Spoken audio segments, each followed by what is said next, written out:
যেই সন্তানের মা থাকে না, ওই সন্তানের প্রতি বাবার টান একটু বাড়াটাই তো স্বাভাবিক। বাজারে গেলেও চিন্তা হয়, কোনো জায়গায় গেলেও চিন্তা হয়, না জানি আমার ভূত কি করে। মুসলমান ইমানদার ভাইয়েরা আমার, যেই দিন থেকে ইউসুফ আলাইহিস সালামের আম্মা ইন্তেকাল করেছেন, তখন থেকেই ইয়াকুব আলাইহিস সালাম ইউসুফের প্রতি আদরের মাত্রা বাড়ায়া দিলেন, আদর বেশি করেন, যাতে মার কথা বলতে পারে, কান্নাকাটি না করে।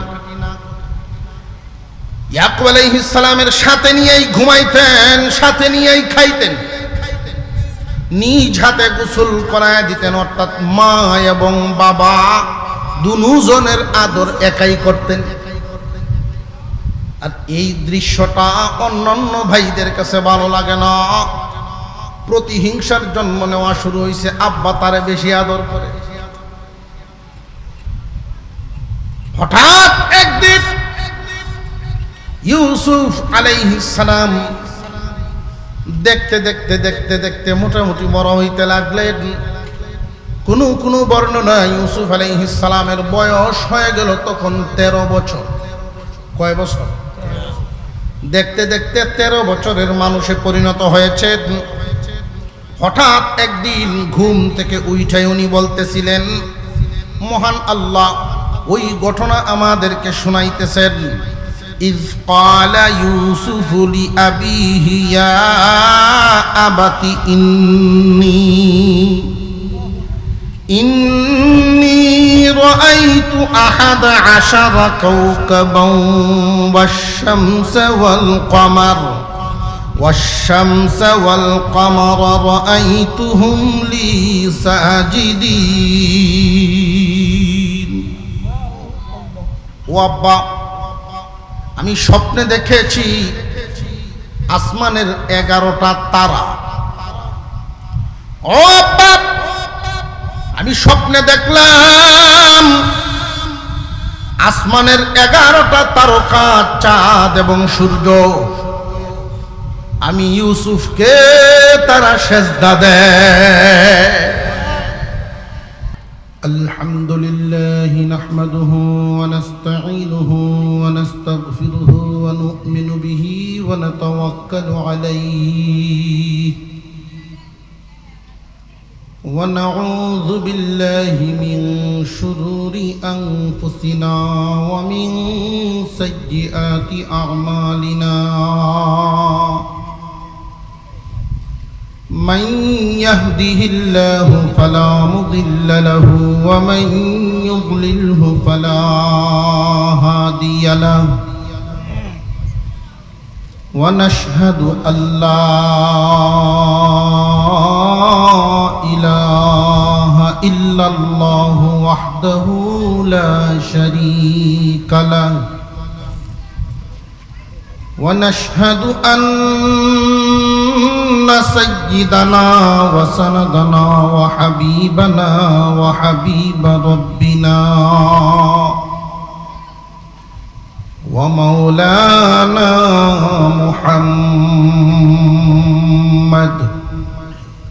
محمدا عبده ورسوله الذي أرسل إلى الناس كافة بشيرا ونذيرا وداعيا إلى الله بإذنه وسراجا منيرا. أما بعد فأعوذ بالله من الشيطان الرجيم. بسم الله الرحمن الرحيم. إذ قال يوسف لأبيه يا أبت إني رأيت 11 كوكبا إني رأيت 11 كوكبا والشمس والقمر رأيتهم لي ساجدين قال يا بني لا تقصص رؤياك على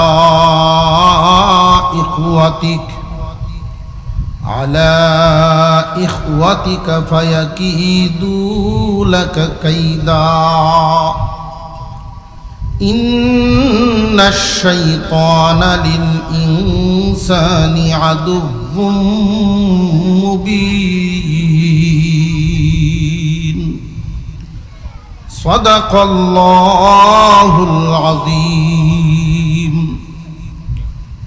اللهم صل على محمد وعلى آل محمد كما صليت على إبراهيم وعلى آل إبراهيم إنك حميد مجيد اللهم بارك على محمد وعلى آل محمد كما باركت على إبراهيم وعلى آل إبراهيم إنك حميد مجيد আনোয়ারুল উলুম ইসলামিয়া মাদ্রাসা সুন্দ্রাটিকি বাহুবলের উদ্যোগে আয়োজিত আজকের এই ইসলামী মহাসম্মেলনের শ্রদ্ধাভাজন সভাপতি মণ্ডলী, আজকের মাহফিলের মুআজ্জাজ মেহমান, প্রধান আলোচক হিসেবে উপস্থিত আছেন আমাদের এই দেশের বিশিষ্ট আলেমে দ্বীন, সারা বাংলার সুপরিচিত ব্যক্তি হযরতুল আল্লাম হযরত মাওলানা মাহমুদুল হাসান গনবী সাহেব দামাত বরকাতুহুমুল আলিয়া, তিনি আমাদের মধ্যে উপস্থিত আছেন বলি আলহামদুলিল্লাহ। আজকের মাহফিলে উপস্থিত হযরত উলামায়ে কেরাম, মুরব্বিয়ানে আযম, সর্বস্তরের মুসলমান ভাইয়েরা, পর্দার আড়াল থেকে আলোচনা শুনছেন দিনদার ইমানদার মুসলমান মা ও বোনেরা, মহান আল্লাহ পাকের দরবারে শুকরিয়া আদায় করি, যিনি একান্ত দয়া করে মেহেরবানি করে এমন একটা জায়গায় এই মুহূর্তে আমাদেরকে অংশগ্রহণের তৌফিক দান করেছেন, বসায় রাখছেন, যেই জায়গার চতুর্দিকেই ফেরেশতাদের বেষ্টন দেওয়া, যেখানে কোরআন হাদিসের আলোচনা হয়, ওই জায়গার চতুর্পাশে ফেরেশতারা দাঁড়ানো থাকে। ওই আলোচনায় রত ব্যক্তিদের সম্মানার্থে ফেরেশতারা চতুর্দিক থেকে তাদেরকে ঘিরে রাখে। প্রতিদিন আল্লাহ পাক কিছু ফেরেশতাকে ডিউটি বন্টন করে দেন।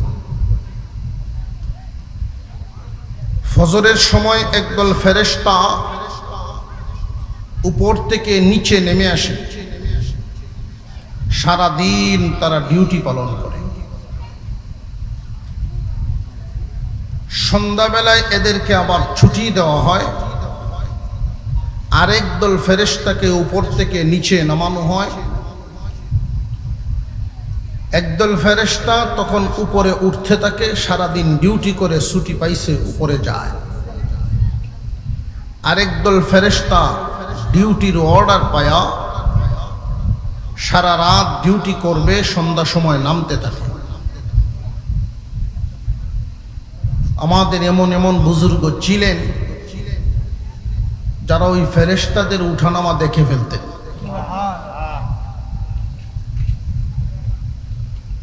যেই ফেরেশতারা দুনিয়াতে একবার ডিউটি করে গেছে,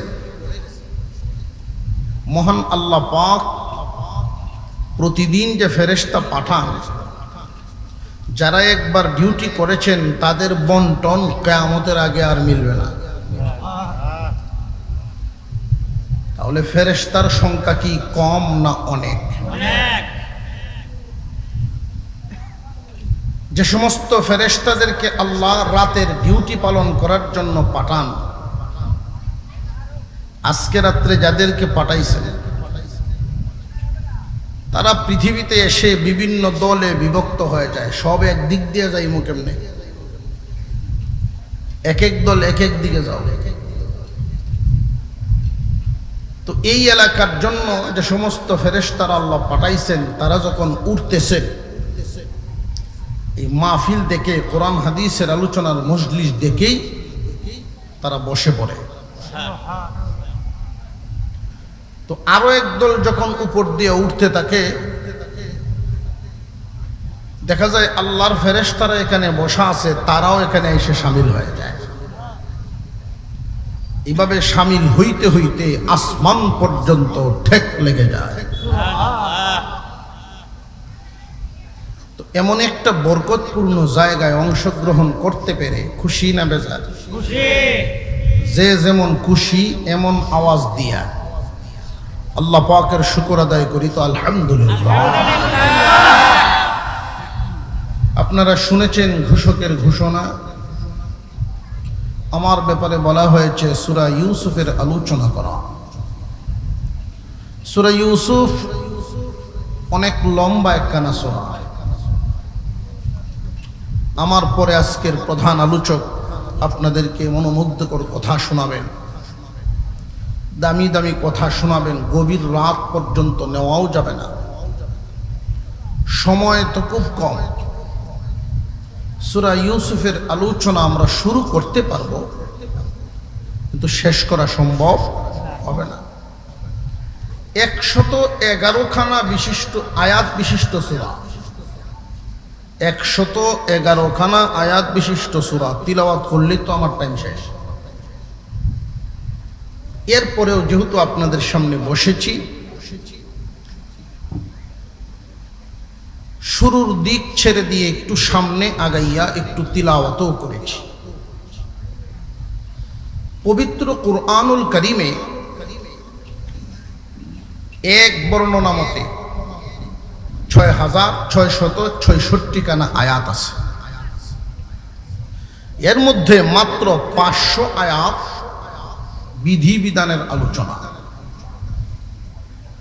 হালাল হারামের আলোচনা। কতটা আয়াত? আপনারা যদি ঘুমাই গেছেন লাগে। হালাল হারামের আয়াত আল্লাহ কতটা নাজিল করছেন? 500 আয়াত। এই 500 আয়াত নাজিল করলেই তো যথেষ্ট হইতো হালাল হারাম চিনে চলার জন্য। এত বড় কুরআনুল কারীম আল্লাহ নাজিল করেছেন, 500 আয়াতে বিধিবিধান, বাকি রইল 6166। এই এত বেশি পরিমাণ আয়াতে আল্লাহ শুধু ওয়াজ করেছেন। বিধিবিধানের আয়াত বেশি হইল না ওয়াজের আয়াত বেশি হইল? বিধিবিধানের আয়াতের চাইতে ওয়াজের আয়াত বেশি নাজিল করেছেন। এই জন্য ওয়াজ শোনার পরে মানুষ শিখতে পারে, মানুষের মন তৈরি হয় এবং সেই 500 আয়াতের উপরে আমল করা তার জন্য সহজ হয়। আমি আপনাদের সামনে আজকে সূরা ইউসুফ থেকে 2খানা আয়াত তিলাওয়াত করেছি। প্রথমেই আমরা পরিচয় করে নেই, ইউসুফ আলাইহিস সালাম আল্লাহ পাকের একজন পয়গম্বর। বর্ণনায় এসেছে আল্লাহ ওনাকে এত সুন্দর করে বানাইছিলেন, এত সুন্দর ছিলেন তিনি, নবীজি মেরাজ থেকে এসে ওনার সৌন্দর্যটা সাহাবীদের সামনে বলতেছে। মেরাজের সফরে ইউসুফ আলাইহিস সালামের সাথে সাক্ষাৎ হয়েছে। আল্লাহ ইউসুফকে এত সুন্দরতা দিয়েছেন, তাম পৃথিবীর অর্ধেক সুন্দর একা ইউসুফকেই আল্লাহ দান করছে। একজন জিজ্ঞাসা করলেন, ইউসুফ আলাইহিস সালাম তাহলে কি আপনার চেয়েও সুন্দর? হুজুর আকরাম সাল্লাল্লাহু আলাইহি ওয়াসাল্লাম বর্ণনা করেন, ইউসুফও সুন্দর, আমি মুহাম্মাদও সুন্দর। তবে আল্লাহ ইউসুফকে দিয়েছেন সাদা সুন্দর বানায়া, আর আমারে বানাইছেন লাল সুন্দর করে। মাঝে মধ্যে সাহাবী, নবীজির সাহাবীরা আর ইহুদিদের মধ্যে কথা কাটাকাটি, তারা দাবি করত বনি ইসরাইলের ইউসুফ পয়গম্বর সবচাইতে সুন্দর। সাহাবীরা দাবি করতেন না, আমাদের নবী সুন্দর।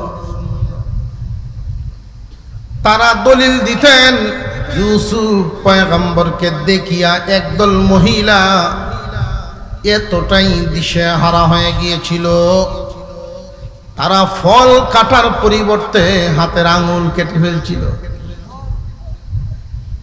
সাহাবায়ে কেরাম জবাব দেন, ইউসুফ পয়গম্বরকে দেখিয়া একদল মহিলা দিশেহারা হয়ে ফল কাটার পরিবর্তে আঙুল কেটে ফেলছে, আর আমাদের পয়গম্বর সাল্লাল্লাহু আলাইহি ওয়াসাল্লামের চেহারা দেখিয়া শুধু মহিলা নয়, মক্কা এবং মদিনার বড় বড় বীর বাহাদুরেরা গলা কেটে শহীদ হয়ে গেছে। কে বেশি সুন্দর? হালিমাতুস সাদিয়া, আমার আপনার পয়গম্বরের দুধ মা ছিলেন হালিমাতুস সাদিয়া। হালিমাতুস সাদিয়া রাদিয়াল্লাহু আনহা আল্লাহর পয়গম্বরের মা আমিনা দুজন শিশু মুহাম্মদকে মাঝখানে নিয়ে একটা পাথরে বসছেন। ওই দিন ইউসুফ হযরত আমিনার কাছে সন্তান বুঝায়া দেওয়ার জন্য আসছেন। লালন পালন করলাম, এই মুহাম্মদকে আমার নিজের সন্তানের চাইতে বেশি আদর করছি। আমিনা গো, তোমার ছেলেকে যে আমি লালন পালন করছি, আমি মুহাম্মদকে রাখতাম কেমনে জানোনি? আমার ছেলেকে আমি আমার হাতের উপর শুয়ে ঘুম পাড়াইছি, আর মুহাম্মদকে আমার বুকের উপর রাইখা ঘুম পাড়াইছি। আমি তাকে রেখে থাকবো কেমনে? ও আমিনা, জীবনে কত শিশু পাললাম, কত শিশুর লালন পালন করলাম, কিন্তু মুহাম্মাদের চাইতে এত সুন্দর শিশু আমি কোনোদিন দেখি নাই। আমিনা বলেন, হালিমা, মুহাম্মদ আমার সন্তান বলে আমি বলছি না। তুমি একজন গ্রামের মানুষ, আমি শহরের মানুষ। কত মানুষের সাথে জীবনে দেখা হলো, কত মানুষই তো দেখলাম, কিন্তু আমি আমার জীবনে মুহাম্মাদের চাইতে সুন্দর কোনো মানুষ আমি আমিনায়ও দেখছি না। আল্লাহ পাক রব্বুল আলামিন বলেন, জিবরাইল হালিমায়ও কয় দেখছে না, আমিনায়ও কয় দেখছে না, তুমি দেখছো নি? জিবরাইল আলাইহিস সালাম বলেন, প্রভু হে, সমস্ত পয়গম্বরগণের কাছেই তো ওহী নিয়ে যাওয়া আসা আমি করছি। তামাম পৃথিবী চক্কর দিতে সামান্য সময় লাগে মাত্র, এর ভিতরে তামাম দুনিয়া ঘুরে ফেলি। আমি জিবরাইল ঘুরে ঘুরে দেখেছি, মুহাম্মাদের চাইতে এত সুন্দর মানুষ আমি জিবরাইলও দেখি নাই। জোরে কর না। আল্লাহ রাব্বুল আলামিন বলেন, জিবরাইল সমস্ত মাখলুক গুলো বানাইছি আমি আল্লাহ। এবার শোনো, আমি আমার দুস্থের মতো সুন্দর করে কোনো মাখলুক বানাই না। ইউসুফ আলাইহিস সালাম সুন্দর, আমাদের নবীর চাইতে বেশি না। হুজুর সাল্লাল্লাহু আলাইহি ওয়াসাল্লাম ব্যতিরেকে বাকি তামাম পৃথিবীর অর্ধেক সুন্দর একা ইউসুফকেই আল্লাহ দান করেছিলেন। ইউসুফ আলাইহিস সালামের অনেকগুলো ভাই ছিল, তারা 11 জন ভাই। কয়জন ভাই? 11 ভাই। ওনার আব্বা সবাইরই আদর করতেন, কিন্তু এর মধ্যে ইউসুফকে একটু বেশি আদর করতেন। আপনারা নি এর মধ্যে একটু পরামর্শ আবার মনে মনে ধারণা করেন যে ইউসুফ আলাইহিস সালামের আব্বা এমন করতেন কেন, আদর বেশ কম করতেন কেন? ইউসুফ আলাইহিস সালামের আব্বা যিনি ছিলেন উনিও সাধারণ মানুষ না, উনিও পয়গম্বর। ওনার নাম ইয়াকুব আলাইহিস সালাম। ইয়াকুব আলাইহিস সালাম যার সন্তান ছিলেন তিনিও পয়গম্বর। ইসহাক আলাইহিস সালাম তিনি যার সন্তান ছিলেন তিনিও পয়গম্বর। ইব্রাহিম আলাইহিস সালাম। সিলসিলাটা কি দুর্বল না সবল? আমরা তো মাঝে মাঝে আত্মীয় স্বজন করতে গিয়ে সিলসিলা দেখি না। যদি কোন রকম লত সূত্রের ভিতরে কোনো এমপি মন্ত্রী থাকে, তাহলে আর কোনো আইন কুড়া থাকে, আর পুস্তা দেহন লাগে মেয়ের ফাও একটা বাড়ি থাকে, একটা চোখ না থাকলেও চলবো যদি আত্মীয়র ভিতরে মন্ত্রী থাকে। অথচ ওই সিলসিলা দেখতে গিয়া কোন দিকটা লক্ষ্য করতে হয় ওইটা আমরা ভুলে গেছি।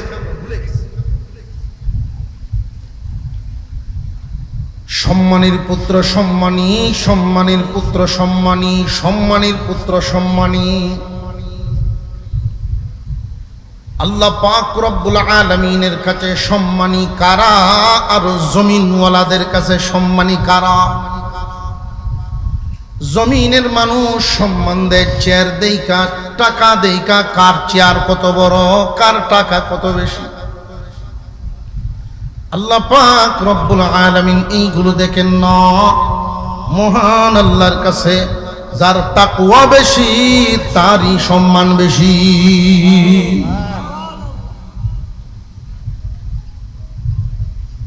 ইউসুফ আলাইহিস সালামের আব্বাও পয়গম্বর, ওনার দাদাও পয়গম্বর, ওনার বাবার বাবাও পয়গম্বর, ওনার বাবার দাদাও পয়গম্বর।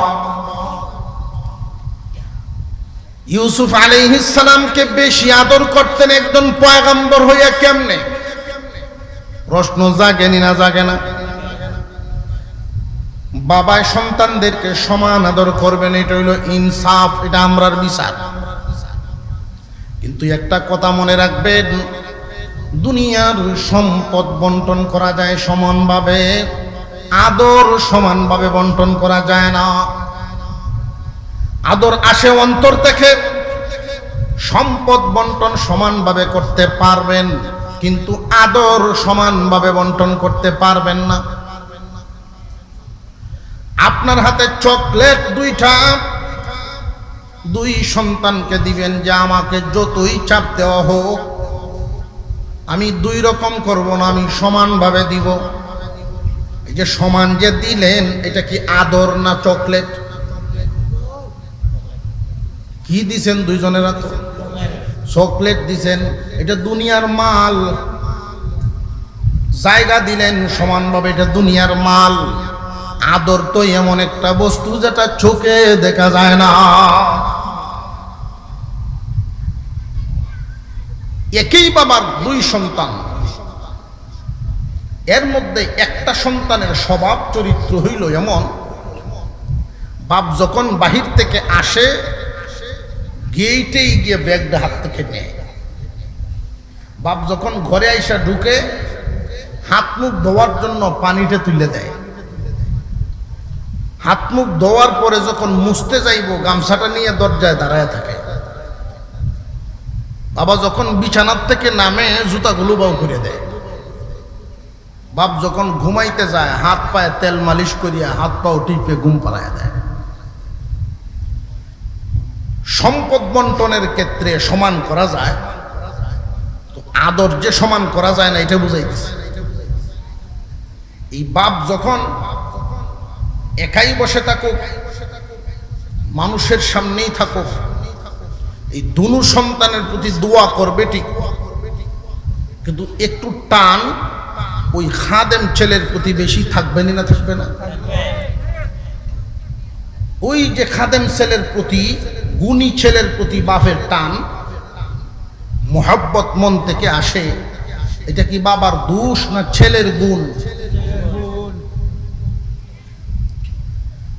ইউসুফ আলাইহিস সালাম বাবার কাছ থেকে আদর বেশি পাইতেন, এটা ইয়াকুব আলাইহিস সালামের দোষ না, ইউসুফ আলাইহিস সালামের গুণে। ইউসুফ আলাইহিস সালাম চলতেন অন্যান্য ভাইদের মতো না। ইউসুফ আলাইহিস সালামের চাল চলন ছিল একটু ভিন্ন। অন্যদের চলাফেরা, উঠা বসা, খাওয়া দাওয়া যেই রকম, ইউসুফেরটা ছিল ভিন্ন। বাবার সাথে আচার আচরণ অন্যরা যেমনি করত, ইউসুফ আলাইহিস সালাম একটু ভিন্ন করতেন। ইউসুফ আলাইহিস সালামকে যে বেশি আদর করেন, মনের টান, এটা অন্যান্য ছেলেদের কাছে ভালো লাগে না। ইয়াকুব আলাইহিস সালাম ইউসুফকে সাথে নিয়ে ঘুমাইতেন, এক দস্তরখানে খাইতেন, নিজের হাতে গোসল করায়া দিতেন। প্রশ্ন করতে পারেন যে এগুলো কেন? এইগুলো করার কারণ হলো ইউসুফ পয়গম্বরের বয়স যখন 4 বছর ছিল তখনই উনার আম্মা দুনিয়া থেকে বিদায় হয়ে গেছে। যেই সন্তানের মা থাকে না, ওই সন্তানের প্রতি বাবার টান একটু বাড়াটাই তো স্বাভাবিক।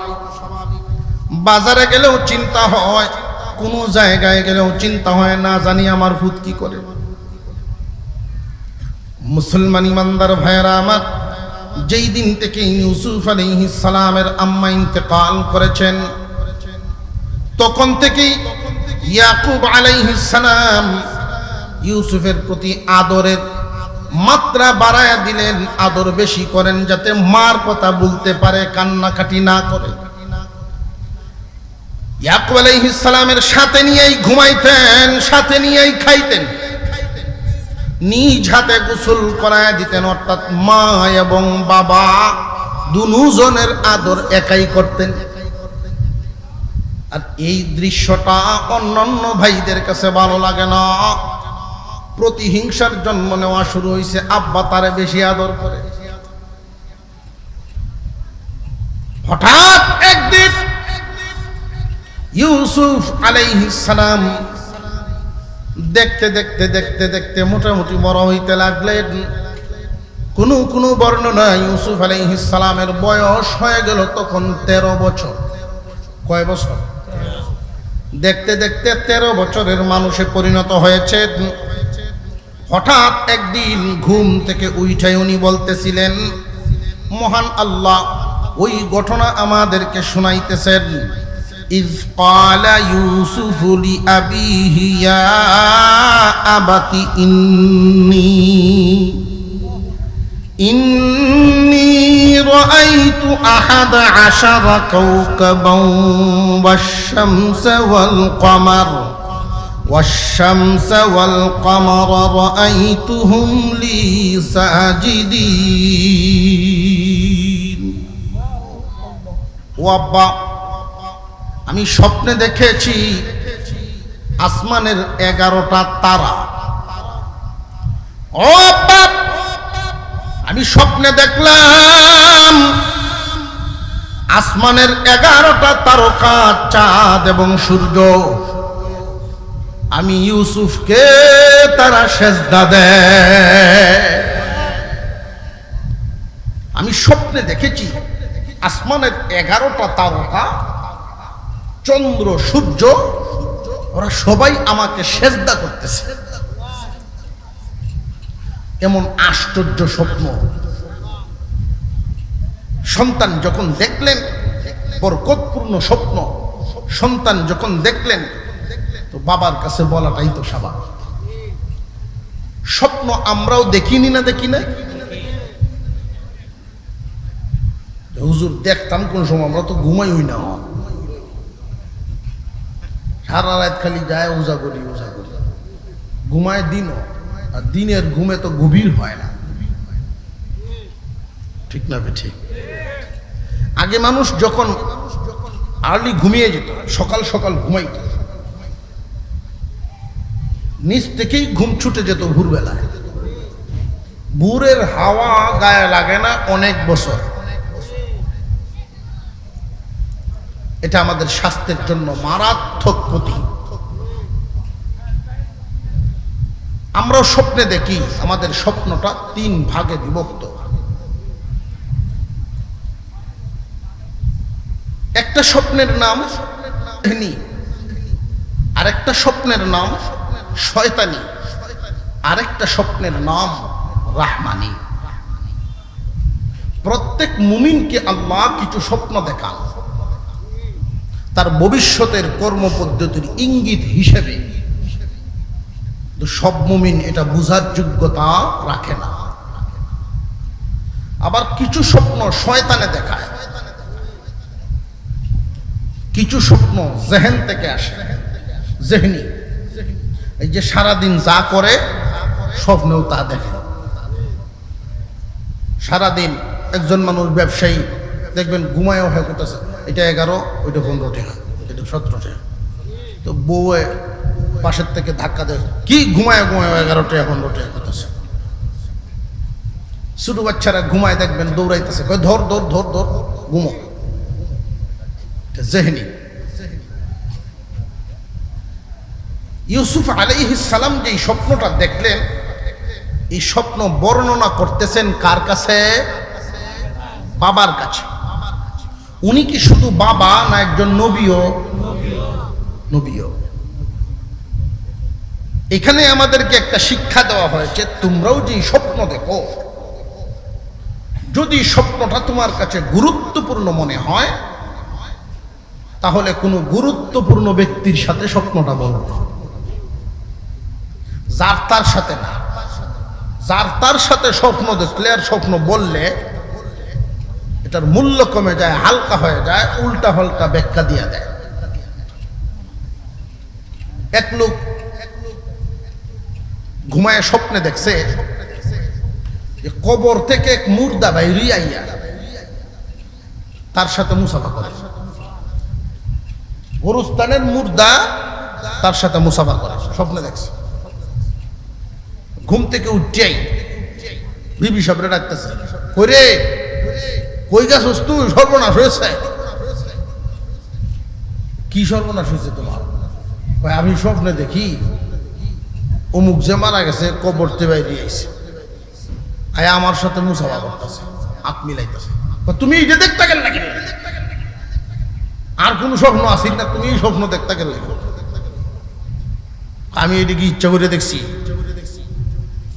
বিবি সব রান্নার যাইতে আসছিল, রান্নার থয়ে দিচ্ছে, মন খারাপ, মুর্দায় এত ধরছে, তাহলে থয়ে যেত না।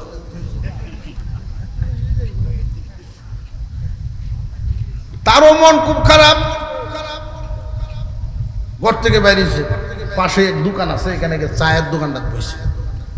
তা আমরা যত চায়ের দোকান, সংসদ ভবন না, প্রত্যেকটা চায়ের দোকান ছোটখাটো সংসদ ভবন, এখানে সব ধরনের আলোচনা হইতেছে।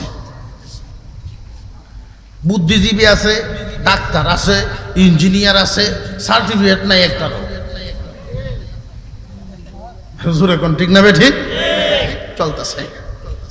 ওই জায়গার গিয়ে মনটা খারাপ, তো আরেকজন জিগায়, কি ব্যাপার মন খারাপ? আর কইয়ার না, একটা স্বপ্ন দেখছি। ও কি দেখছ? আমি স্বপ্নে দেখি যে ও মুখ যে মারা গেছে মুর্দা, উনি কবর থেকে বাইরিয়া আমার সাথে হাত মিলাইতেছে। আরেক কোনার থেকে একজনে জবাব দিচ্ছে ব্যাখ্যা, তাহলে আর বেশি দিন টিকছই না।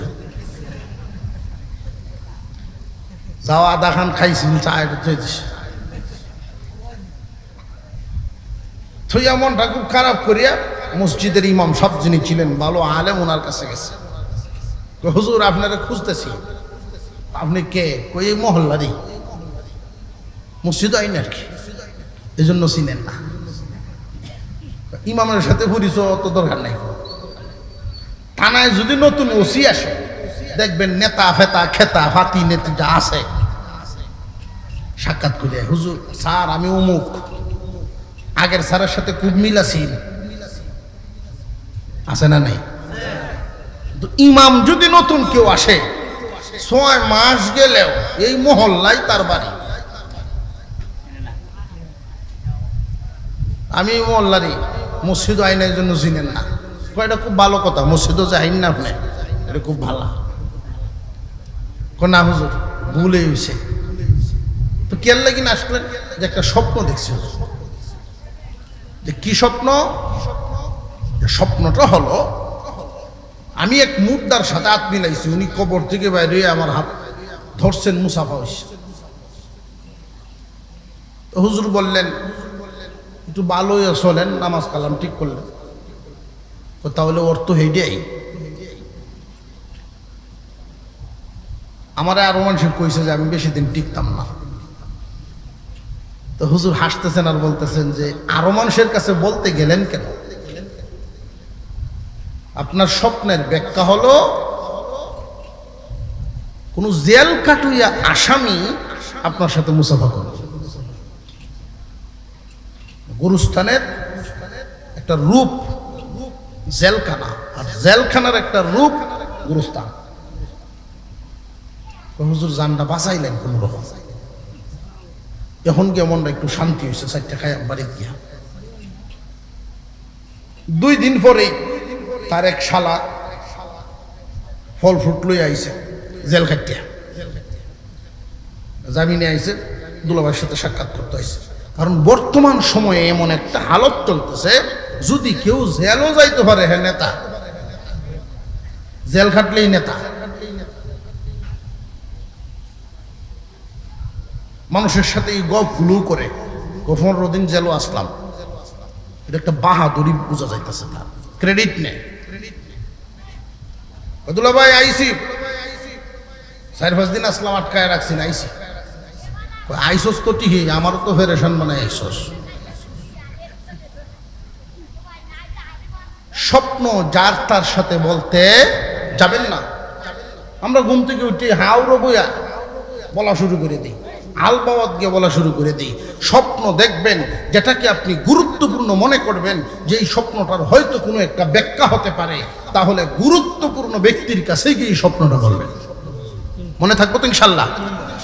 ইউসুফ আলাইহিস সালাম স্বপ্নটা বলতেছেন, উনি স্বপ্ন দেখছেন আসমানের 11টা তারকা, চাঁদ এবং সূর্য উনাকে সেজদা করতেছে। স্বপ্নটা কি দুর্বল না সবল? স্বপ্নটা এমনি ভাসিয়ে দেওয়ার মতো না, গুরুত্বপূর্ণ। উনি বলতেছেন ওনার আব্বাকে, উনি কি শুধু আব্বাই না নবীও? ইয়াকুব আলাইহিস সালাম সন্তানের মুখ থেকে স্বপ্ন শুনলেন,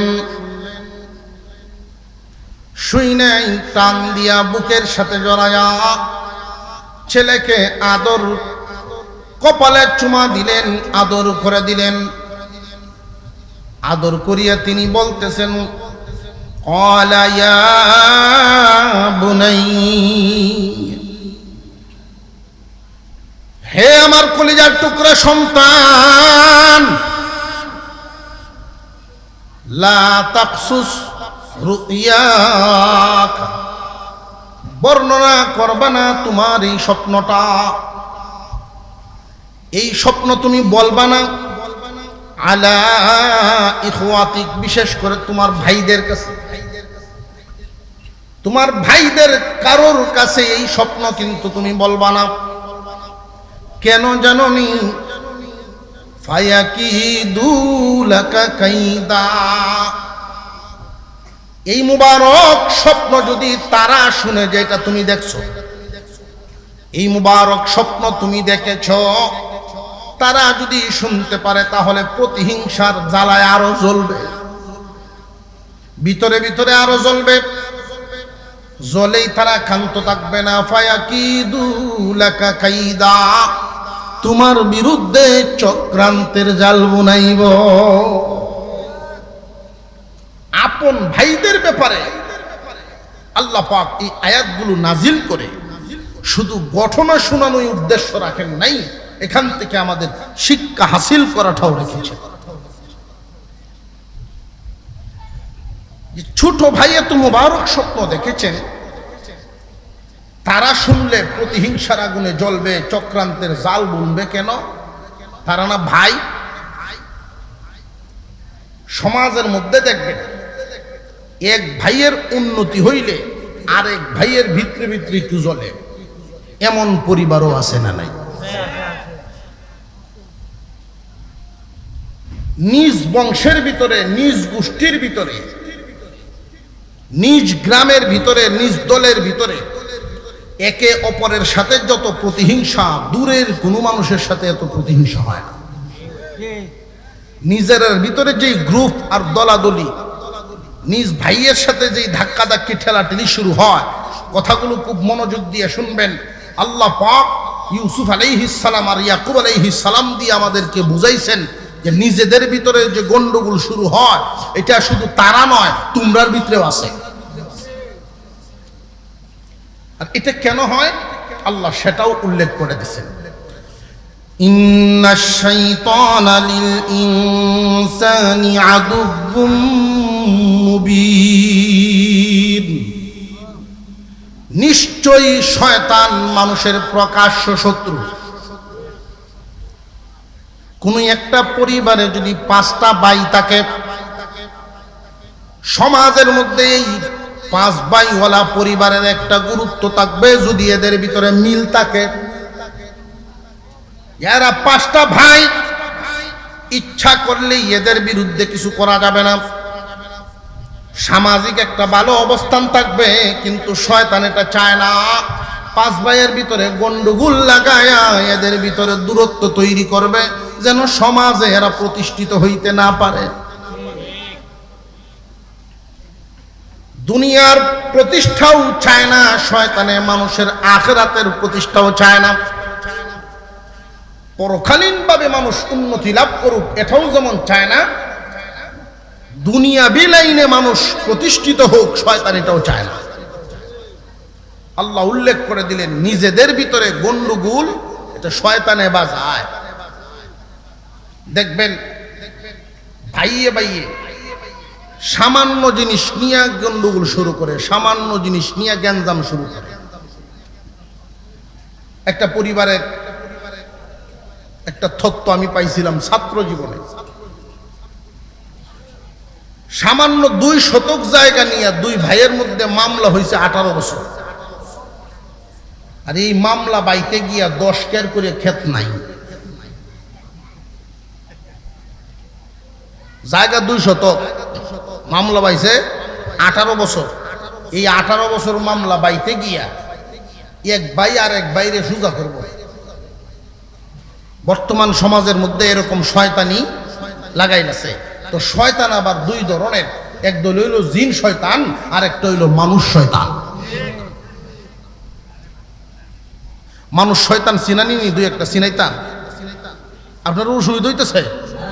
আমি আগেই বলছি এই সূরা, এই ঘটনা শুরু করতে পারবো, শেষ করা সম্ভব না। আপনারা এটা ভাববেন না যে হুজুর কিছু যদি আগাইতেন তাহলে তো মোটামুটি শেষ পর্যায়ে যাওয়ান গেল, এটা বুঝলেন, শেষ হইতো না। শেষ যেহেতু হবে না, এই আয়াত থেকে কিছু শিক্ষা হাসিল করে ফেলি। আয়াতের শিক্ষাটা হলো ইউসুফ আলাইহিস সালামকে তার আব্বা বলতেছেন, তোমার এই স্বপ্নটা ভাইদের কাছে কইবা না, যে তারা আপন ভাই হইয়া তোমার বিরুদ্ধে চক্রান্তের জাল বুনবে। আপন লোকেরা চক্রান্ত কেন করে? যে শয়তান তোমাদের প্রকাশ্য শত্রু, তারা করে না, শয়তানে করায়।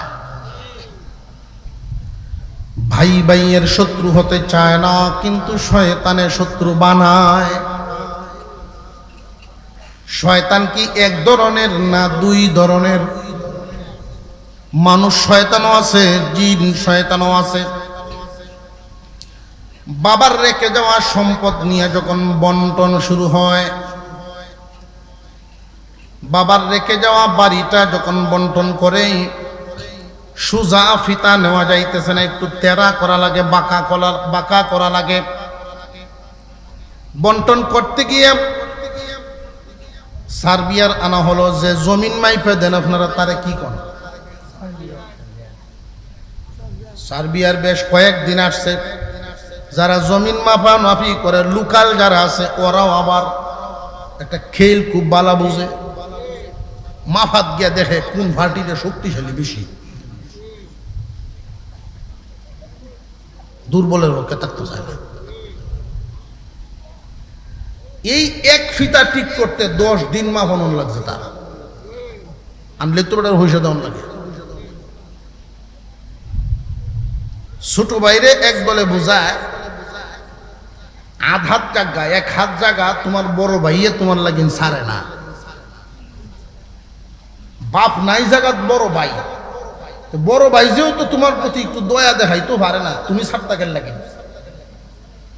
তুমিও ছাইরো না, পরে দেখাম না দুনিয়ার কেডা আছে তোমার এনতে নেয়, আমরা আছি তো তোমার ভিসে।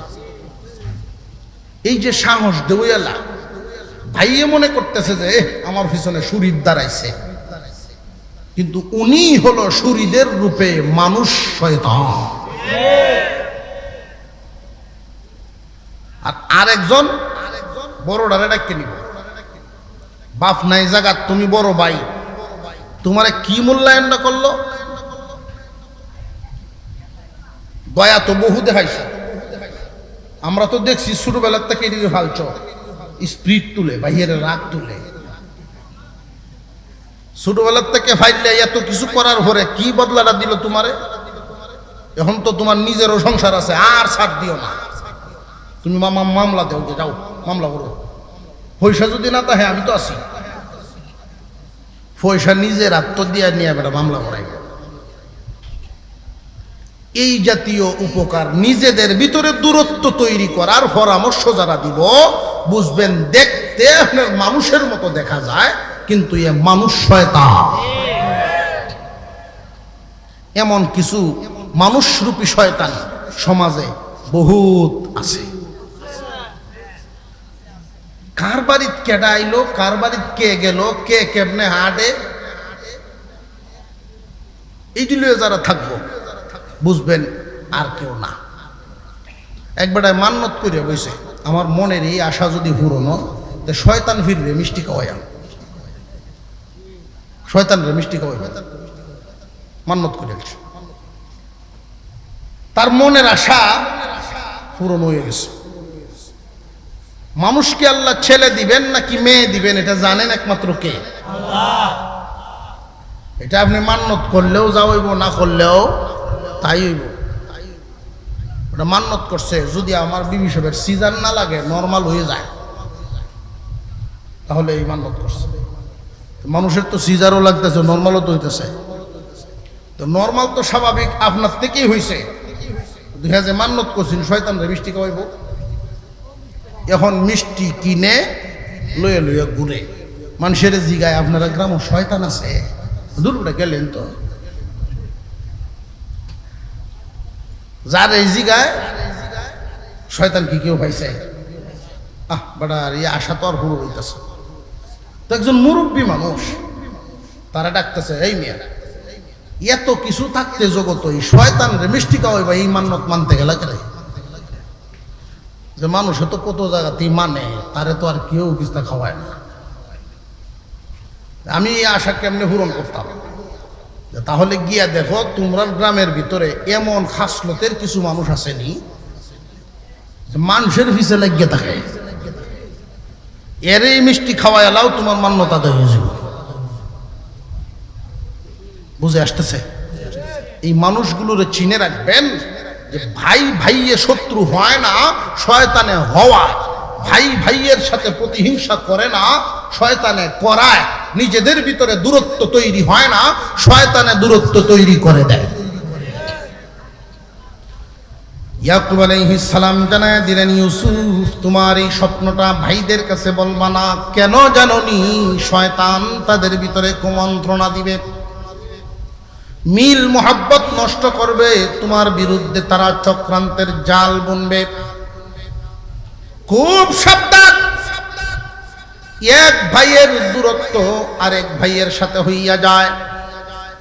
কেন হয়? একদল মানুষ পিছন থেকে লাগায় রাখে, এই জন্য হয়। ইউসুফ আলাইহিস সালাম ছোট মানুষ এবং ইয়াকুব আলাইহিস সালাম পয়গম্বর। এই সন্তানকে যখন এই পরামর্শ দিচ্ছেন, এক বর্ণনায় আসছে এই স্বপ্নটা বর্ণনা করার সময় এক ভাইয়ের বিবি কান পেতে শুনে ফেলছে, কান পেতে শুনে ফেলছে। ভাইয়ারা যখন কাজে চলে গেছে, ইউসুফ আলাইহিস সালামকে রেখে গেছে। তারা কাজ থেকে আসার পরে ভাইয়ের এক বিবি বলতেছেন, শোনো, ইউসুফ এক স্বপ্ন দেখছে, আব্বার কাছে বলছে। আর আব্বা কি বলছে শুনছেন? এই স্বপ্ন যেন তোমাদের কাছে না শোনায়।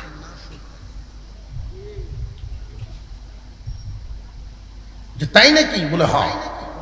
আমরা যে মনে মনে ধারণা করি যে আব্বা ইউসুফরে বেশি পছন্দ করে, বেশি পছন্দ করে, এখন তো বুঝতে পারছো আর সহ্য করা যায় না, আর মান্য নিতাম না। যখন কি করবা? আল্লাহ পাক সেই কথাও তুলে ধরছেন কুরআনুল কারীমের ভিতরে। উকতুলু ইউসুফ, ইউসুফকে মেরে ফেলো। নাউযুবিল্লাহ কর। ইউসুফকে মেরে ফেলো। আও ইতরাহুহু আল্লাহ, আও ইতরাহুহু আল্লাহ। ইউসুফকে মেরে ফেলো, আর না হয় দেশান্তর করিয়া দাও। আব্বা ইউসুফকে বেশি আদর করে। এতদিন মুখে মুখে বলতাম, এখন তো প্রমাণ হয়ে গেছে আসলে উনি যে বেশি আদর করেন, এটা কি বাবার দোষ না ইউসুফের গুণ? ইউসুফ আলাইহিস সালাম ভাইদের সাথে চলতেন, উঠা বসা করতেন। ইয়াকুব আলাইহিস সালাম মাঝে মাঝে ভাবতেন, আমাদের পর দাদা মুরব্বী ইব্রাহিম আলাইহিস সালাম পয়গম্বর ছিলেন, এরপরে এই দায়িত্ব পালন করেছেন ইসহাক আলাইহিস সালাম, তারপরে এই দায়িত্ব পালন করেছেন ইয়াকুব আলাইহিস সালাম। উনি মনে মনে ভাবেন, আল্লাহর নাম এই জমিনে কে প্রচার করবে, এই পতাকা কে উঠায় রাখবে? আমার 12 জন ছেলে সন্তান, এই 12 জন ছেলে সন্তানের মধ্যে কে এই দায়িত্ব পালন করবে? উনি যখন ছেলেদের দিকে তাকাইতেন, নবীওয়ালা একটা নজর আছে আর সাধারণ মানুষের একটা নজর আছে। 2 নজর কি সমান না বেশ কম? উনি যখন নবুয়তের নজর দিয়ে তাকাইতেন, ইউসুফ আলাইহিস সালামের কপালে নূর দেখতে পাইতেন। ইউসুফকে যে বেশি আদর করতেন, কারণ আছে না নাই? ছেলেরা এটাকে প্রতিহিংসায় রূপ দিল, আর সহ্য করা যায় না।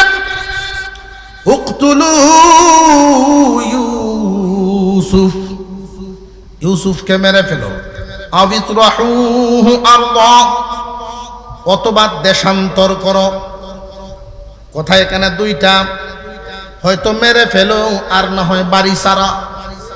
এমন জায়গায় দেশান্তর করবা জীবনে কোনো দিন যেন ইউসুফ বাড়িতে আসতে না পারে। যখন ইউসুফ আর আব্বার সামনে থাকবে না, আমাদেরকে আদর করা ছাড়া আব্বার আর কোনো গতি থাকবে না। আমাদের দিকে তখন পুরাপুরি আদর চলে আসবে, পুরা নজর আমাদের দিকেই চলিয়া আসবে। তো তো সব ভাইদের অন্তরে দয়া মায়া কিন্তু সমান হয় না। দেশান্তর করা এক ব্যাপার, জানে মারা আরেক ব্যাপার। অপরাধ কি দুইটা সমান না বেশ কম আছে? এক ভাইয়ে জবাব দিলেন, না, জানে মারা যাবে না, হত্যা করা যাবে না। এ ভাই সকল, আব্বার নজর যদি আমাদের দিকে আনতেই হয়, ইউসুফকে হত্যা করা যাবে না, জানে মারা যাবে না। আমাদের কাজটা যদি হইয়া যায়, জানে মারার দরকার কি? জানে মেরে ফেললেও যেইভাবে আব্বার চোখের আড়াল হবে, দেশান্তর করলেও তো চোখের আড়ালেই হইল। আমাদের উদ্দেশ্য হইল পিতা পুত্রের দূরত্ব তৈরি করা। আমাদের উদ্দেশ্য যদি সফল হয়, তাহলে কাজটা করাটা ছোট যে অপরাধ হইতে করা দরকার। কথা বুঝে আসতেছে? ইউসুফ আলাইহিস সালামের ভাইয়েরা যদিও এখানে খারাপ লোকের ভূমিকায় তারা, যদিও তারা খারাপ, কিন্তু চিন্তা করে দেখেন এখানে তারা হিসাব মিলাচ্ছিল যে আমাদের উদ্দেশ্য যদি সফল হয়ে যায়, তাহলে আমাদের মাথার উপরে যেই পাপের বোঝাটা নিব, বড়টা নেওয়ার দরকার কি, ছোটটা নিব। আল্লাহর প্রতি বিশ্বাস এদের ছিল না? ছিল না। পরকাল মানত, বিশ্বাস করত, হাসরের মাঠে যে বিচার হবে এটাও তারা বুঝতো। এই কারণে এই চিন্তাগুলো করতেছেন। আমরাও তো দুনিয়াতে চলতে ফিরতে অনেক সময় এইরকম সম্মুখীন কোনো কিছুর হয়ে যায়, তখন একজন জ্ঞানী বিবেকবান আল্লাহ ভক্ত মানুষ এই চিন্তাটা করে, যদি আমি ছোট একটা অন্যায় করে বিশাল একটা উদ্দেশ্য সফল করতে পারি, তাহলে আমি বড় অন্যায় জীবনে করব কেন? আর আমরা তো বড় আর ছোট নাই, সুযোগ পাইলেই গলা কাটি।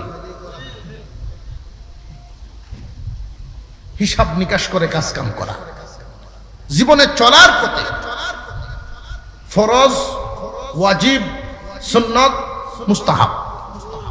ফরজ, ওয়াজিব, সুন্নত, মুস্তাহাব, এগুলোর মাপকাঠি আছে না নাই? এক একটার সীমারেখা, এক একটার শ্রেণী আছে। আমরা কোনটার কোন জায়গায় রাখা, অনেক সময় সুন্নত পালন করতে গিয়া ফরজ ছেড়ে দিছি, মাকরু থেকে বাঁচার জন্য হারাম করে বসছি। আমরার অবস্থা হইল একবার গ্লাস দেয়া একটা কাপ দিয়ে মদ খাইতেছে, মুস খুব লম্বা লম্বা, মুসটা তুলা দিল, মুসটা তুলা দিয়ে মদ খায়। আরেকজনে জিগায় মদ খাইতেছ, মুসটা তুলা দেখে লেগে মুস ভিজায় খাওয়ান মাকরু এর লেগে। মুস ভিজায় খাওয়ান মাকরু, খাইতেছে কিতা? এটা কিতা? এরার যে অবস্থা, আমাদের চাল চলনের অনেক ক্ষেত্রে এই অবস্থা। নফল কাজগুলোর জন্য ফরজ ছেড়ে দেয়, পাল্লা দিয়ে মাপতে জানি না, স্কেল নাই, মাপকাঠি নাই। ইয়াকুব আলাইহিস সালামের ছেলেরা সিদ্ধান্ত নিল যে আমাদের উদ্দেশ্য হলো পিতা পুত্রের দূরত্ব তৈরি করা। জানে মারলেও যেমন দূরত্ব হইব চোখের আড়াল, দেশান্তর করলেও দূরত্ব হবে, আমাদের উদ্দেশ্য সফল হবে। সিদ্ধান্ত হয়ে গেল ইউসুফ আলাইহিস সালামের 11 ছেলে মিলে সিদ্ধান্ত নিলেন তারা দেশান্তর করে ফেলেন। দেশান্তর যে করবা কেমনে নিবা? আব্বা তো চোখের আড়াল করতে চায় না ছেলেকে, চোখের আড়াল করবা কেমনে? চোখের আড়াল যদি করতে হয় আব্বাকে তো বুঝাইতে হবে। তো একদিন সফরে নিবেন সাথে।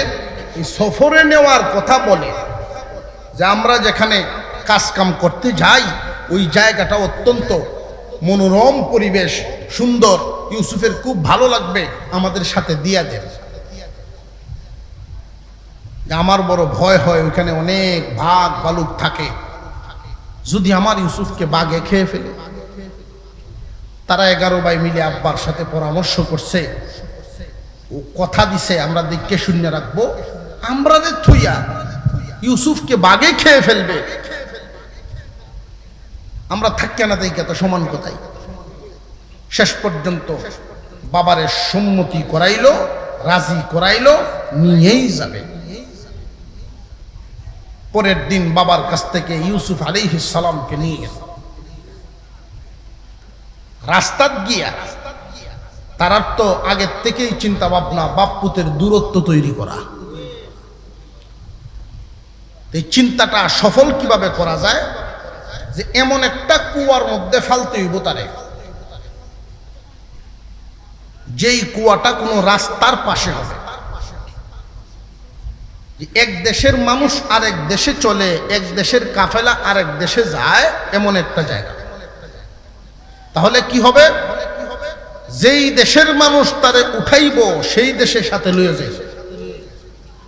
জীবনে আর কোনোদিন ইউসুফ বাড়িতে আসতে পারবেন। 10 ভাই মিলে নিয়ে ইউসুফ আলাইহিস সালামকে প্রথমে খুব প্রহার করছে, নাউযুবিল্লাহ, প্রহার করছে, মারছে। অবশেষে কুয়ার মধ্যে যখন ফালায়, তার জামাটা খুলে রেখেছে। পরন থেকে যখন জামাটা খুলে ফেলে ইউসুফ আলাইহিস সালাম তখন খুব কষ্ট পাইছিলেন। কারণ নবীর পুত্র নবী, সম্মানীর পুত্র সম্মানী। সমাজে এমন মানুষও আছে দেখবেন, আপনার সামনে আসবে, খালি গায়ে আসবে না। মসজিদের ইমাম, এ সমস্ত সম্মানী মানুষ যারা, মানুষের সামনে উদাম খালি গায়ে ঘুরবে না, একটা গামছা হইলেও থাকবে। আর এমন পাবলিকও আছে লেমটি মেরে বাজারও যায় না, আছে না? নাই, লেমটিতে বাজারও যাবে, বিরিয়ান তো সবাই কি সমান? ইউসুফ আলাইহিস সালাম যখন জামাটা খুলে ফেলছে, খালি গা হয়ে গেছে, হাত থেকে তারা ধরে ছেড়ে দিছে কুয়ার মধ্যে। তখন একটা চিৎকার মারছিলেন, আল্লাহ! ইউসুফ আলাইহিস সালামের এই চিৎকার, এর আগ পর্যন্ত অনেক প্রহার খাইলেন, কিন্তু চিৎকার দেন নাই। যেই মাত্র ইউসুফ আলাইহিস সালাম চিৎকারটা দিলেন, মহান আল্লাহ পাক রব্বুল আলামিন বলেন, জিবরাইল, সম্মানীর পুত্র সম্মানী, সম্মানীর পুত্র সম্মানী, আমার ইউসুফকে কাপড় হারা করে তারা হাত থেকে ছেড়ে দিয়েছে। আমি আল্লাহর নাম উচ্চারণ করে আমাকে ডাক মারছে আমার ইউসুফ। জিবরাইল রে, যাও এই মুহূর্তে আমার ইউসুফকে গিয়ে সাহায্য করো, তার গায়ে যেন এক ফোঁটা পানিও ছুঁইবার না পারে। পানি লাগবার আগেই তাকে ধরে ফেলে। আল্লাহর উপরে ভরসা করে কোন মানুষ যখন চলেন, একমাত্র আল্লাহকেই বলছেন, আল্লাহকেই ডাক দিছেন। আল্লাহর প্রতি ভরসা করলে, মালিকের প্রতি ভরসা করলে আমাদেরকে আল্লাহ হেফাজত করতে পারবেন না পারবেন না?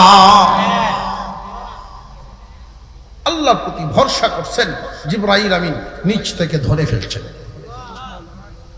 কুয়ার ভিতরে পড়ছেন ঠিক, কিন্তু আল্লাহ হেফাজত করছে। সিরিয়া থেকে একটা কাফেলা ব্যবসায়ী মাল নিয়ে তারা যায় মিশরে। ওইখানে গিয়া তাবু গাড়ছে, পানি উঠাইতে গেছে, গিয়া দেখে কুয়ার ভিতরটা পূর্ণিমার চাঁদের মতো আলোকিত হয়ে গেছে। কারণ ইউসুফ আলাইহিস সালাম ছিলেন খুব সুন্দর। 10 ভাই মিলিয়া রাতের বেলায় যখন বাবার কাছে ফিরে গেছে, 10 ভাই একসাথে মিলে গেছে আব্বার কাছে। ও আব্বাজান, ইউসুফ ছিল আপনার আদরের সন্তান। ইউসুফের ছোট আর একটা ভাই আছে বিনয়ামিন, সে তো কোনো দিকে যাওয়ার বা কাজ করার বয়সে পৌঁছে নাই। মোট হলো 12 ভাই। ইউসুফ আলাইহিস সালাম আর ওনার আপন একজন এক মায়ের ঘরের আর একটা ছোট ভাই আছে। সৎ ভাই ছিলেন তারা 10 ভাই, সবাই বড় বড়। 10 ভাই বাবার কাছে গিয়া কান্নারত অবস্থায় উঠছেন, আব্বা গো, আপনার ইউসুফকে নিয়েছিলাম কিন্তু হেফাজত করতে পারি নাই। আমরা দৌড় প্রতিযোগিতায় গিয়েছিলাম, আমাদের সামানপত্র পাহারা দেওয়ার জন্য ইউসুফকে রাইকা গেছিলাম। আমরা যখন দৌড় শেষ করে তার কাজ পর্যন্ত আসি, এতক্ষণে ইউসুফকে বাগে খেয়ে লাইছে। ঘটনা কি এই রকম না পুরাপুরি মিথ্যা? জামাটা যে খুলছিল মনে আসেনি? ওই জামার মধ্যে মিথ্যা রক্ত মাখাইয়া আবার আনছে। মিথ্যা রক্ত মাখাইয়া ওই জামা নিয়ে যখন বাবার সামনে হাজির, আল্লাহ পাক রব্বুল আলামিন এই কথাটা সুন্দর করে উঠায়া বলেন, ওয়াজাউ আলা কমিসিহি বিদামিন কাযিব। মহান আল্লাহ বলেন, তারা বাবার কাছে আসছে ওই জামার মধ্যে মিথ্যা রক্ত মাখায়া, রক্ত মাখা জামা নিয়ে আইসা বলে, আব্বা জান, এই দেখুন আপনার ইউসুফের গায়ের রক্ত মাখা জামা, সন্তান হারাবার কিছুটা ব্যথা যেন লাঘব হয় এই জন্য জামাটা নিয়ে আইছি। মিথ্যা রক্ত মাখায়া নিয়ে আইসা বাবার কলিজার আগুন, মনের কষ্ট কি আসলে কমাইতে আনছে না আরো বাড়াইব? বাবারে বিশ্বাস করানোর জন্য এই চক্রান্ত করছে। জানিয়ে রাখবেন, যদিও আমরা মানুষরা মানুষ চিনি না, অন্যান্য প্রাণীরা ঠিকই মানুষ চিনে। আমরা যদিও আল্লাহ চিনি না, সমস্ত প্রাণীরাই মালিক চিনে। আমরা যদিও আল্লাহ আল্লাহ আল্লাহ আল্লাহ ডাকি না, কিন্তু সমস্ত প্রাণীরা আল্লাহর নামের তসবিহ পড়ে।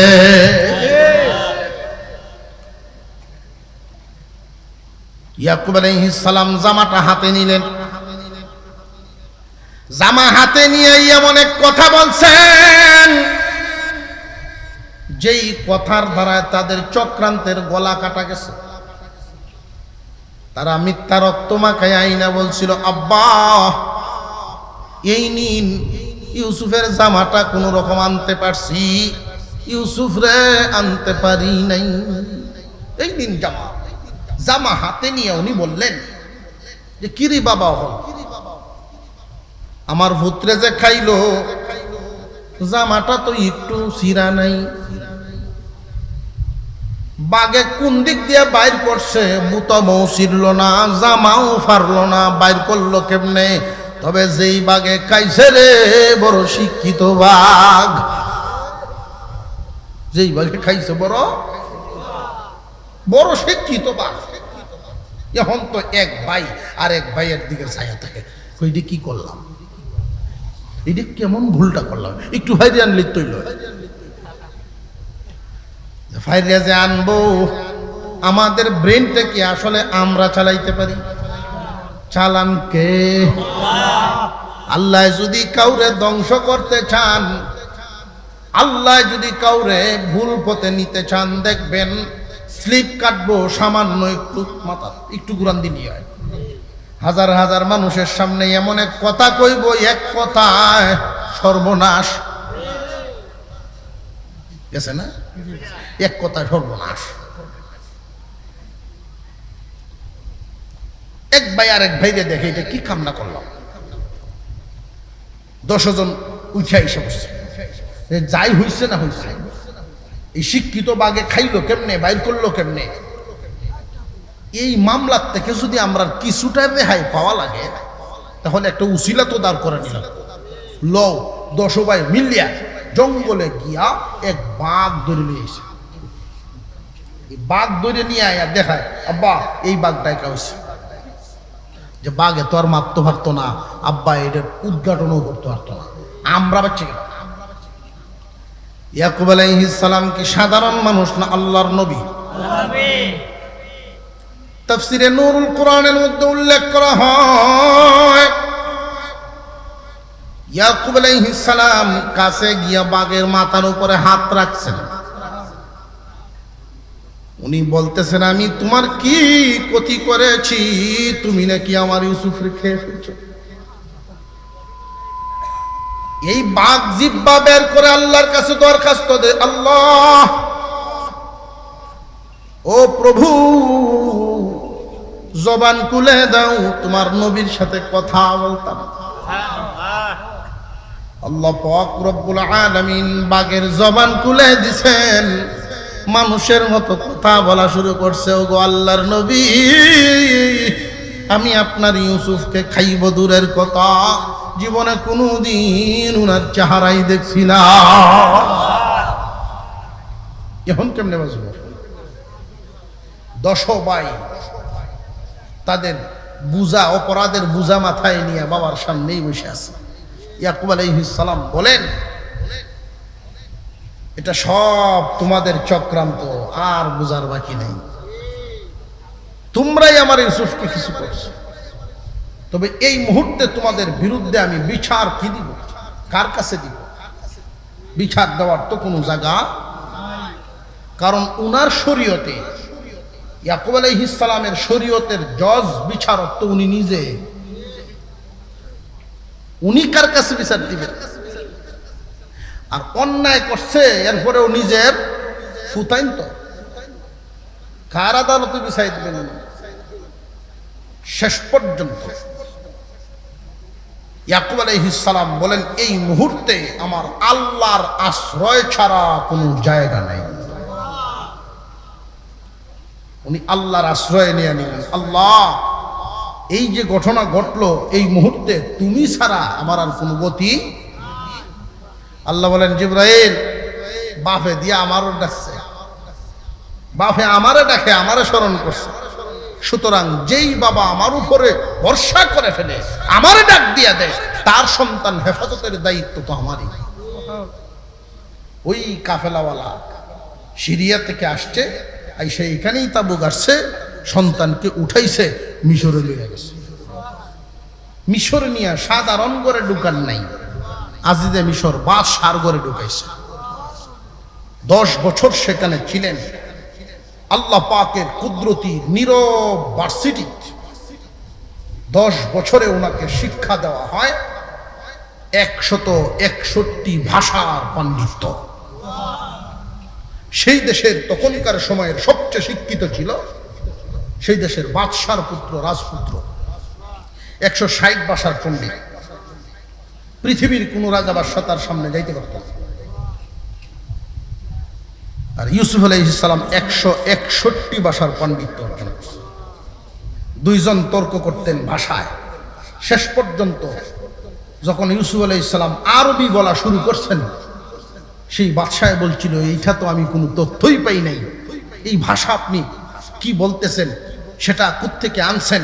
যেটা আমার আরেকজন আমার দাদার একজন ভাই ইব্রাহিম আলাইহিস সালামের যে 2 ছেলে, ইসহাক, ইসমাইল আলাইহিস সালাম যে মক্কায়, এটা তাদের ভাষা, আল্লাহ আমাকে শিখাইছেন। অনেক লম্বা ইতিহাস। কুরআনুল কারীমের ভিতরে আমরা 2-4 কথা শুনতে পারি, আল্লাহ রসুলের কথা শুনতে পারি, এই সমস্ত মুবারক মজলিসে হাজির হতে পারি, একমাত্র উসিলা হলো ওই সমস্ত দ্বীনি মাদারিস, দ্বীনি প্রতিষ্ঠান। মাদ্রাসার মুহতামিম মহোদয়, মুহতামিম সাহেব আরজ করেছেন, প্রতিষ্ঠান আলহামদুলিল্লাহ আপনারা লক্ষ্য রাখতেছেন, দিন দিন উন্নতি হচ্ছে। বিশেষ করে আমার কাছে ভালো লাগছে আপনাদের মাদ্রাসার প্রশস্ত ভূমি, প্রশস্ত জায়গা নিয়ে যারা প্রতিষ্ঠানটা করেছিলেন, তারা হয়তো অনেকেই দুনিয়ায় নাই। আল্লাহ যেন তাদের কবরগুলোর জান্নাতের বাগান বানান, বলো না আমিন। আমরাও একদিন থাকবো না।